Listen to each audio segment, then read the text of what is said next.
কোরআনের কথা হচ্ছে, ওলামায়ে কেরাম নসিহত করতেছেন, এই সময়ও যদি আমার দিল আন্তরিক না হয় তো আর হবে কখন? আর হবে কখন? কোরআন কারীমের মধ্যে আছে, আল্লাহ তাআলা বলেন ফাবিআইয়ি হাদিসিন বা'দাহু ইউমিনুন। আল্লাহ তাআলা বলেন, বান্দা এই কোরআনের চাইতে দামি আর কোন কথা বললে তুমি বিশ্বাস করতে? তুমি বলো। আল্লাহ নিজে জানতে চাচ্ছে আমাদের কাছে। ফাবিআইয়ি হাদিস, 23টা বছর আমি আল্লাহ কোরআন নাজিল করলাম, সর্বশ্রেষ্ঠ ফেরেশতাকে দিয়ে নাজিল করলাম, জিবরাইল, সর্বশ্রেষ্ঠ রাসূলের কাছে নাজিল করলাম, 23 বছর নাজিল করলাম, 30 পারা কোরআন নাজিল করলাম। আল্লাহ তাআলা জানতে চাচ্ছে আমাদের কাছে, বান্দা বলো না এরপরে এর চাইতে দামি আর কোন কথা বললে তুমি ঈমান আনতা, বিশ্বাস করতা, মেনে নিতা? তুমি বলো, তুমি বলো। এজন্য কোরআনুল কারীমের প্রতি আন্তরিক হওয়া, আল্লাহর কথার প্রতি সর্বোচ্চ মনোযোগী হওয়া, এটা আল্লাহর আদেশ, কোরআন শরীফের আদেশ এটা। ওয়া ইযা কুরিআল কুরআনু ফাসতামিউ লাহু ওয়া আনসিতু লাআল্লাকুম তুরহামুন। আল্লাহ তাআলা কোরআনে বলছে, যখন কোরআন পড়া হয় তখন তোমরা ফাসতামিউ লাহু, মনোযোগ দিয়ে শুনো, এবং ওয়া আনসিতু, চুপ থাকো, লাআল্লাকুম তুরহামুন, অবশ্যই তোমাদের উপরে রহমত বর্ষিত হবে। তাহলে দোস্ত এটা জরুরি, একজনই শুনুক, আমার কোনো অসুবিধা নাই, কিন্তু মনোযোগ দিয়ে শুনুক। গাফিল কোনোদিন লাভবান হয় না। কে খামখেয়ালি করতেছে, কেন হাসে, কেন কাঁদে। এখন মনে করেন রাত 11টা বাজে, এখন এত রাত্রে বুট খাবার কি যুক্তিগত না? কথার কথা, ইনসাফ করে বলেন। ভাইয়া মশকারি করো না, ভাবতে শিখো। একটা বিবেক কি বলে রাত 11টা বাজে এটা কি যুক্তিকতা হইতে পারে? আল্লাহর কথার প্রতি খামখেয়ালি, এই অপদার্থই থেকে যায়। এই জীবনেও কোনোদিন জিন্দেগি সুন্দর হয় না, গাফিলের জীবন কখনোই সুন্দর হয় না। এই খামখেয়ালি আর কি, অবহেলা। কোরআন শরীফে আছে, আল্লাহ তাআলা স্পষ্ট বলছেন, যত লোক জাহান্নামী হবে, সমস্ত জাহান্নামী ব্যক্তির একত্রিত পরিচয়, আল্লাহ বলছেন উলাইকা হুমুল গাফিলুন, এরা মূলত গাফিল।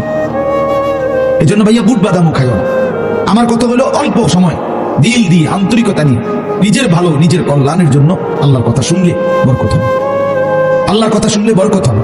লাআল্লাকুম তুরহামুন, আল্লাহ বলছে মনোযোগ দিলে, চুপ থাকলে আমি আল্লাহ তোমাদের উপরে রহমত বর্ষণ করব, রহমত বর্ষণ করব। কোরআন শরীফ আছে স্পষ্ট, ওমান আযলামু মিম্মান যুকিরা বিআয়াতি রাব্বিহি সুম্মা আ'রাযা আনহা। তার চাইতে বড় জালেম, পাপী আর কেউ হইতে পারে না, যার সামনে আল্লাহ কোরআন তিলাওয়াত করা হয় অথচ সে তার থেকে বিমুখ, অমনোযোগী। খোদার কসম, আল্লাহ বলছে সে সবচেয়ে বড় জালেম। ইন্না মিনাল মুজরিমিনা মুনতাকিমুন, আল্লাহ বলেন এমন পাপী, এমন নাফরমান থেকে আমি নিজে প্রতিশোধ নেব, প্রতিশোধ নেব। তার মানে জীবনভর আল্লাহ তাআলা এটা ওয়াদা দিয়ে রাখছে, আমার কথার প্রতি অবজ্ঞা করলা, তোমার প্রতিশোধ আমি নেব, তোমার বরবাদি তুমি দেখবা নিশ্চয়। এই জন্য আমরা আন্তরিক হওয়া চাই আল্লাহর কথার প্রতি। কোরআনুল কারীমের মধ্যে আছে, তাকশাইরু মিনহু জুলুদুল্লাযীনা ইয়াখশাউনা রাব্বাহুম। আল্লাহ পাক নিজে বলছে, কোরআনুল কারীমের বৈশিষ্ট্য, কোরআন যখন মুমিন শুনবে, তো যাদের কলিজার ভিতরে আল্লাহর ভয় আছে, তাদের শরীরের চামড়া পশম সহ দাঁড়িয়ে যাবে, শিহরে উঠবে শরীর, সারা দেহের চামড়া নড়ে উঠবে। আল্লাহর কোরআনের বৈশিষ্ট্য এটা। হাদিসের মধ্যে আছে, আল্লাহ নবী সাল্লাল্লাহু আলাইহি সাল্লাম হযরত আব্দুল্লাহ ইবনে মাসউদ বলছেন, আমি নবীজির সামনে কোরআন পড়ে শুনাইলাম, নবীজিকে শুনাইছেন উনি। তিনি বলেন, আমি 40 আয়াত একটানা নবীজির সামনে তেলাওয়াত করলাম, মাথা নিচের দিকে নামাইয়া।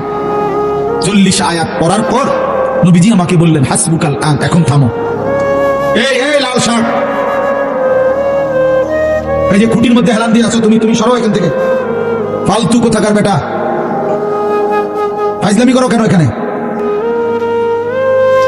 তোমার তো বাধ্য করে নাই কেউ, ফাইজলামি না থামলে বাইরে যাও।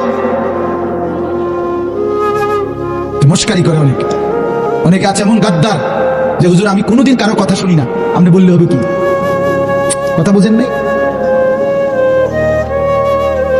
সাবধান ভাইয়া, আমার কোনো আপত্তি নাই, তুমি চলে যাও, কোনো সমস্যা নেই। গাফেলকে বলে কোনো দরকারই নাই আমার, কিন্তু আল্লাহর কথার প্রতি মনোযোগী হইতে হবে। প্রতি ঘন্টা আমারও, প্রতি ঘন্টা আপনারও, প্রত্যেক মিনিট আমারও, প্রত্যেক মিনিট আপনারও। যে হায়াত আপনার যায় সেই হায়াত আমারও যায়, প্রত্যেক সেকেন্ড আমারও যায়, আপনারও যায়। এক বুজুর্গকে আমরা কিতাবে পড়ছি,